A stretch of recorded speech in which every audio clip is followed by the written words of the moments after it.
नमस्कार। तो दोस्तों, स्वागत है आपका अभी तक की सबसे महत्वपूर्ण और बड़ी खबरों में। दोस्तों, लू के थपेड़ों से जीना मुहाल हुआ। अगले कुछ घंटों में यहां गरज और चमक के साथ हो सकती है बारिश। आइए जानते हैं पूरी खबर। दरअसल भारत में गर्मी के मौसम में कई राज्यों में स्थितियां भयावह हो रही हैं। उत्तर भारत समेत देश के कई स्थानों पर कल कुछ राहत मिलने की उम्मीद है। मौसम विभाग की ताजा जानकारी के मुताबिक अगले कुछ घंटों में मथुरा, अडीक, भरतपुर, आगरा, टुंडला, फिरोजाबाद, एटा और करनाल में गरज और चमक के साथ हल्की बारिश हो सकती है।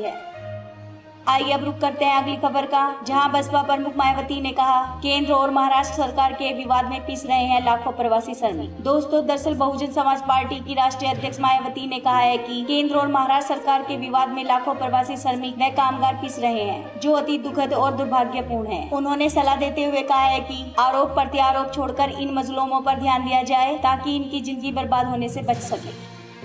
दोस्तों, अगली खबर है तृणमूल कांग्रेस से जुड़ी हुई, जहां कुशासन का पर्याय बना ममता सरकार का कार्यकाल। दोस्तों, आपको बता दें, तृणमूल कांग्रेस सुप्रीमो व राज्य की मुख्यमंत्री ममता बनर्जी की 9वीं वर्षगांठ के अवसर पर भाजपा ने करारा हमला बोला है। पार्टी ने कहा है कि ममता बनर्जी का शासन कुशासन का जीवंत उदाहरण है और दावा किया गया है कि जल्द ही बंगाल में ममता बनर्जी के शासन का अंत होगा। पार्टी महासचिव व प्रदेश भाजपा के केंद्रीय प्रभारी कैलाश विजयवर्गीय ने ट्वीट किया, ममता सरकार ने पश्चिम बंगाल में 9 साल पूरे कर लिए, लेकिन जनता के नजरिए से वे बधाई के पात्र नहीं है।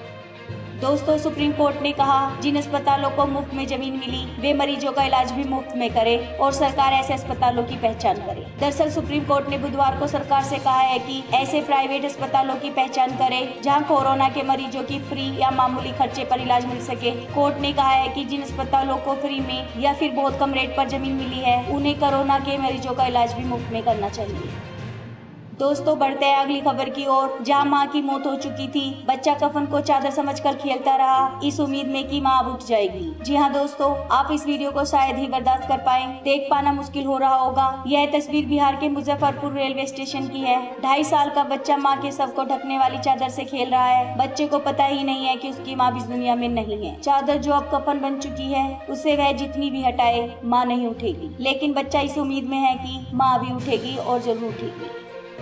दोस्तों, देश में अब तक 1,53,243 के टेस्टिंग कैपेसिटी बढ़ी। 624 लैब में 32 लाख से ज्यादा सैंपलों की जांच हुई और 24 घंटे में 1,16,000 जांचें हुई। दरअसल देश में कोरोना वायरस के मरीजों की संख्या 1,53,243 हो गई है। संक्रमितों की संख्या बढ़ने के साथ ही जाँच का भी दायरा बढ़ा है। सरकार ने बुधवार को बताया कि अब तक 435 सरकारी और 189 निजी लैब में कुल 32,42,160 सैंपलों की जाँच की गयी और बीते 24 घंटे में 1,16,041 सैंपल जांचे गए। वहीं देश भर के 930 अस्पतालों में कोरोना के मरीजों का इलाज हो रहा है। इन अस्पतालों में 1,58,747 आइसोलेशन, 20,335 ICU और 69,076 ऑक्सीजन सपोर्टेड बेड उपलब्ध है।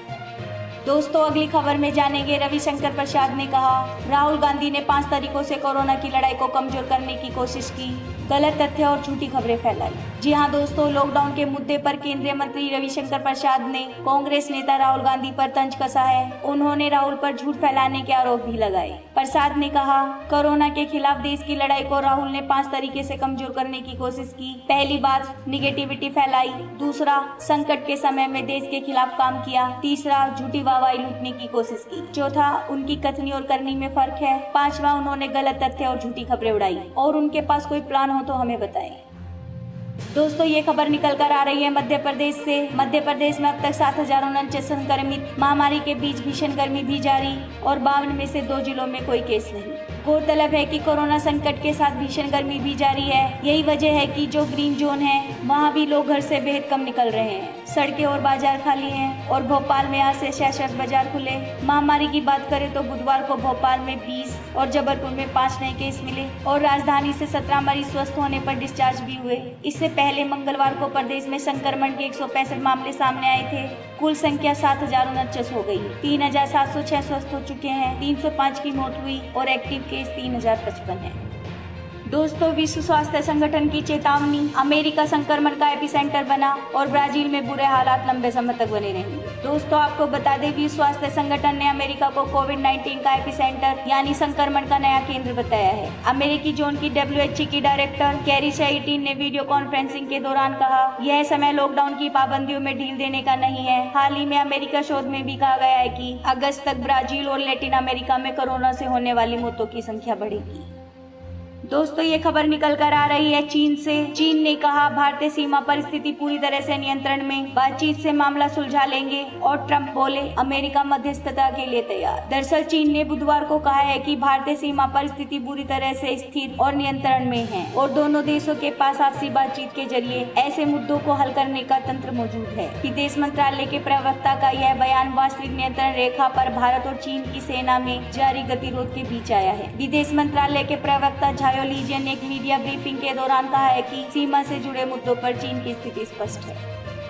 बढ़ते हैं अगली खबर की ओर, जहां नेपाल में नए नक्शे को संविधान में शामिल करने के प्रस्ताव पर चर्चा टली और सभी पार्टियां पूरी तरह सहमत नहीं। दोस्तों, दरअसल नेपाल के संविधान में देश के नए मानचित्र को शामिल करने के प्रस्ताव पर होने वाली चर्चा टल गई है। इस मुद्दे पर सभी पार्टियों की सहमति नहीं बन पाई है। यह चर्चा पहले भी एक बार टलने के बाद बुधवार को तय की गई थी। अब ये चर्चा कब होगी, इसका दिन तय नहीं किया गया। नेपाल की संसद के निचले सदन हाउस ऑफ रिप्रेजेंटेटिव में संशोधन के लिए बुधवार को चर्चा होनी थी और कानून मंत्री सिमायातुम हम्पे को 2 बजे प्रस्ताव पेश करना था।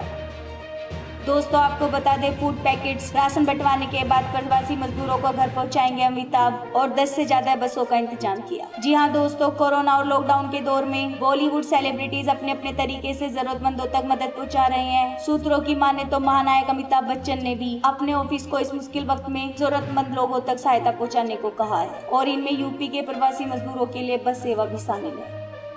दोस्तों, रुक करते हैं अगली खबर का, जहां लॉकडाउन के कारण घर पहुंचे बच्चे जिले में ही दे सकेंगे परीक्षा और इसके लिए अपने स्कूल को तुरंत देनी होगी जानकारी। दरअसल केंद्रीय मानव संसाधन मंत्री रमेश पोखरियाल निशंक ने बुधवार को CBSE बोर्ड से परीक्षाओं के लिए बच्चों को सेंटर से जुड़ी बड़ी राहत की घोषणा की। निशंक ने ट्वीट करके कहा है कि कोरोना संकट के कारण जो बच्चे अपने गृह प्रदेश चले गए हैं और अपने बोर्ड परीक्षा के सेंटर वाले जिले में नहीं है, ऐसे छात्र छात्राएं बोर्ड परीक्षा अपने गृह जिले में ही दे सकेंगे। इसके लिए उन्हें अपने स्कूल को जिले और करीब के सेंटर की जानकारी देनी होगी।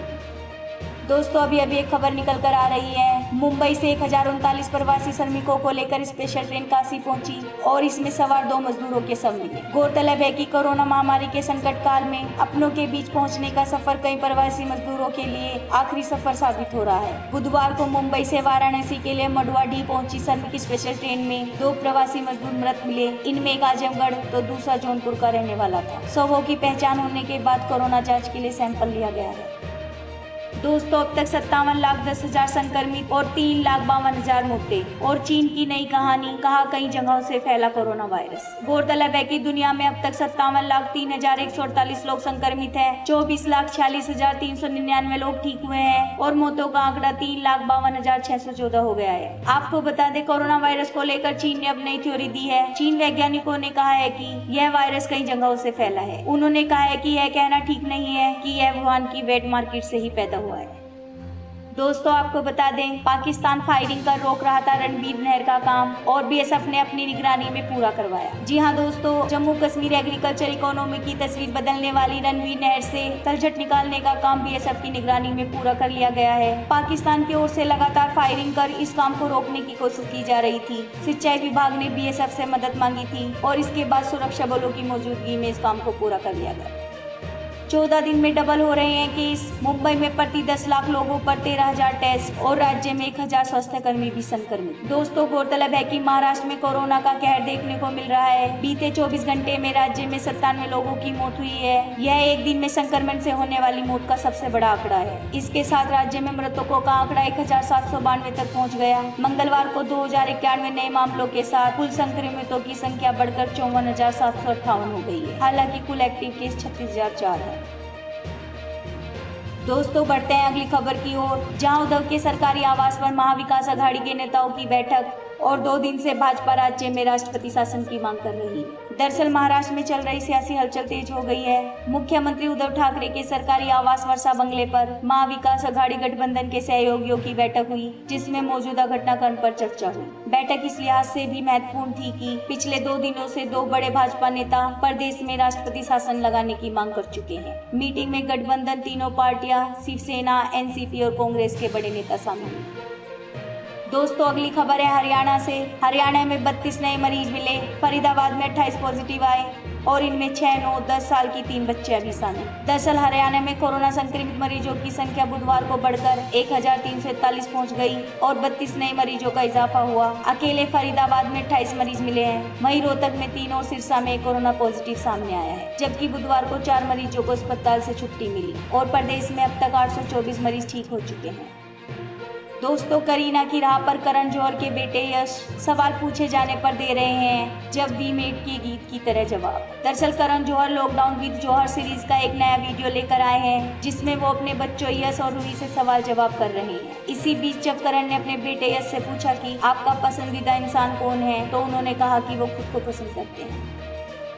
दोस्तों अजय देवगन ने पिता वीरू देवगन की बरसी पर वीडियो शेयर किया, लिखा आपको हमेशा अपने पास महसूस करता हूँ। जी हाँ दोस्तों, आपको बता दें सिंघम स्टार अजय देवगन ने बुधवार को अपने पिता वीरू देवगन की बरसी पर एक वीडियो शेयर किया है। इंस्टाग्राम पर पोस्ट किए इस वीडियो में अजय और उनके पिता की तस्वीरें हैं। उन्होंने इस पोस्ट के साथ एक नोट भी लिखा।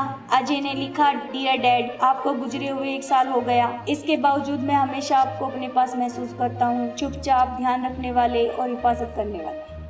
ये थी अभी तक की ताजा खबरें। देश दुनिया की ताजा खबरें जानने के लिए मेरा चैनल अभी सब्सक्राइब कर ले। मिलते हैं अगली वीडियो में, तब तक सावधान रहिए, सुरक्षित रहिए और देखते रहिए वायरल हिंदी न्यूज। धन्यवाद।